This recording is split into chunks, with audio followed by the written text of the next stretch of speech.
Philip to Evelyn, Sunday, March 21st, 1943, 2:10 p.m.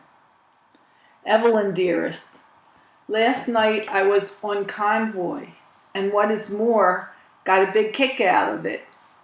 Precisely at 6 p.m., about 20 2.5-ton trucks, 6 or 7 3/4-ton weapons carriers, and about 10 jeeps, peeps, or what have you, pulled out of camp for a march, even tanks march, in the army of 96 miles. There were 2 of us soldiers on each vehicle, a driver and an assistant driver. My driver was Corporal Tony Persichetti, and our baby was a 2.5-ton GMC 6x6, which is another way of saying 6 wheels, all wheels driving. Actually, the truck has 10 wheels, 8 behind on the 2 rear axles and 2 on the front live axle, which means that the front wheels are also powered if needed, unlike any pleasure car except the Card and most civilian trucks. The purpose of having all wheels driving is to provide the maximum amount of traction so that the vehicle can traverse almost any kind of terrain under its own power. It also has an unorthodox gear system, 5 forward speeds and 1 reverse, not counting the 2 shift levers for the transfer case and front axle.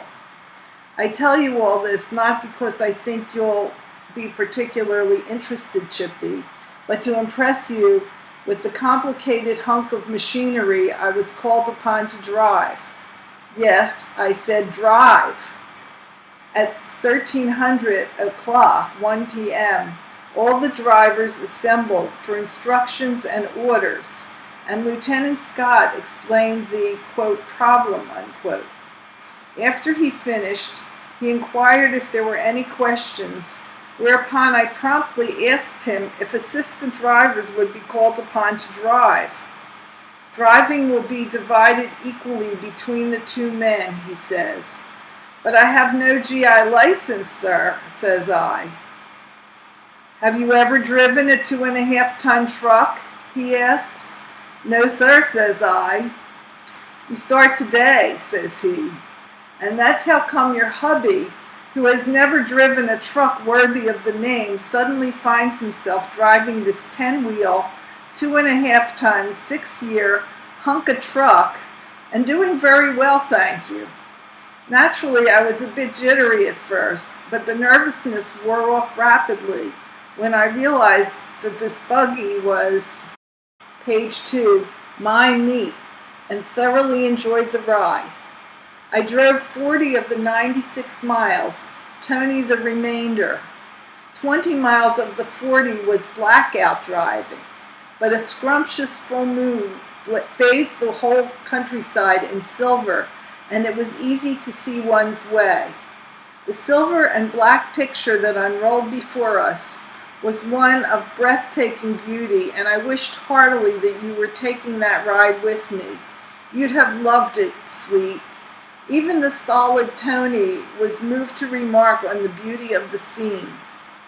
The knowledge that I'd be seeing you in a few days added to the mellowness of my mood, too, and for a few hours I was a singularly contented, almost happy soldier, except for an irritating interlude which, although it caused me some discomfort, wasn't enough to spoil my evening. At the convoy meeting, we were told to expect a gas attack, and had accordingly taken our masks along. I wore mine by my side in spite of the minor discomfort. It's quite bulky, but in spite of my warning, Tony, who was driving at the time, kept his on the seat between us. Consequently, when the lieutenant came by with the smoke pot of tear gas, I had my mask on in a jiffy, while Tony lost precious seconds fishing for his. Although he had the presence of mind to hold his breath while adjusting his mask, he forgot to close his eyes and got a pretty stiff dose. His eyes smarted so that he couldn't possibly see through the tears. That's when yours lovingly took the wheel. Poor Red Barnhart, driving a truck, one removed from ours up the line, was caught flat-footed by the gas attack, and this morning was still suffering the ill effects of his misadventure. I didn't come through it entirely unscathed either, for when the all clear was sounded and I removed my mask, enough of the gas was left in the cab to keep me crying for the next 2 hours. We were forced to keep the windows open to clear the gas, although it was uncomfortably cold, preferring by far the cold to the gas. Altogether, though, it was a pleasant experience, and I wouldn't want to have missed it. We got back to camp 1:30 a.m., and wonder of wonders, the sergeant let us convoyers sleep until 11:30 this morning, while the rest of the company had to fall out at 7 a.m. As is no more than natural, I took full advantage of the break and lay abed until 11:20. Page 3, when I proceeded to dress. After a good lunch, I gabbed a while with the boys and then came over to personnel at 1 p.m. to go to work. I'm working now. Everyone congratulated me on my promotion, and I felt pretty good about my one stripe. I'll bring them home for you to sew on. March 20th continues to be my lucky day. Just think, besides the greatest stroke of luck I ever had, 1941, when you said I do, I get a 3-day pass and a promotion. Not bad, eh? Yours of the 19th arrived while I was still debating whether to get up or lay another 10 minutes. So I lay another 10 minutes and read your sweet letter. Then I lay another 10 minutes and read the record. You seem to think I had a choice where my tooth was concerned. Allow me to set you straight, honey. In the first place, the Army dentists do not pull any teeth that any other dentist could possibly save. They have all the facilities and more than most dentists in civilian practice. Secondly, I thought I made it plain that the tooth was x-rayed beforehand to determine whether or not it could be saved. Thirdly, the tooth in question had had the nerve removed years ago when it was filled and was what is known as a dead tooth. Fourthly, when a tooth is abscessed around the roots, as the x-ray showed, there is nothing anyone can do about it except pull the tooth. If the tooth is not pulled, it is easy even for a layman to understand that the pus will travel through the body and cause all kinds of trouble. On the whole, as Lieutenant Dennis said, you're far better off without it. I hope this makes it clear I had no alternative, Chippy. As a matter of fact, no one likes less to lose a tooth than I, and I made darn sure before I let him pull it that it was the only thing to do. The lieutenant was darn nice about it all, and realizing my reluctance to lose the offending molar, went to the trouble of getting the x-ray, explaining the source of the trouble, and pointing out why the tooth could not be saved. I also explained, I think, in my previous letter, that he is going to give my teeth a thorough overhauling, and there's no one I would rather have do the job. He's a giant of a man, about 6'4", but possessed of a very nice personality, and he's as efficient as he is big. As for the Army pulling teeth indiscriminately, he said that mine was the first tooth he had pulled in 7 weeks, and he is just swamped with work. Page 4. It's hard to believe that Adele is teething already.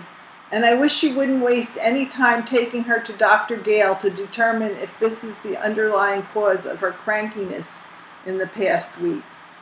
Baby, ever since yesterday when I fixed the pass, I've been as exuberant as a pup. Something in my breast is singing, and the music is the sweetest I've ever heard. The lyrics, though, are very odd, since it consists of merely 4 words, repeated over and over and over again. Wednesday I'll see Evie, Wednesday I'll see Evie, etc., etc. I can scarcely contain myself, so eager am I to know once again the sweetness of your embrace, the rapture of your kiss, the glory of your sweet smile, the utter joy and contentment of being home. Don't, for heaven's sake, darling, make any commitments for us, because I'll have only 2 days with you, and I fully intend to spend them the best way I know how, by being home every possible moment. Do you share my sentiments, sweet? From your letters, unless I flatter myself, I would say you'd approve of the idea. I was about to bust loose and yell, "What an idea! Yippee!" But I wouldn't dream of putting anything so coarsely vulgar in a letter to my own sweet wife. What would she know of, or how could she appreciate, lady that she is, the purely animal spirits that would move me to utter those words, which are so obviously beneath me? 6 question marks. I love you so much, my own adorable Chippy. Yours any minute now, Phil. P.S. I was debating too whether or not to tell my sophisticated lady the bon mot I heard today. I mean the one about the Coca-Cola salesman who visited the wax camp and knocked 7 up. But I decided that she might take offense, and consequently that I wouldn't soil this letter by including it. P.P.S. Love to all. P.P.P.S. Before I had completed this, exactly 4, count 'em, guys had stopped, peered over my shoulder, and spoken exactly the same comment. "Boy, you write nice." Dopes, they should know that the word is nicely.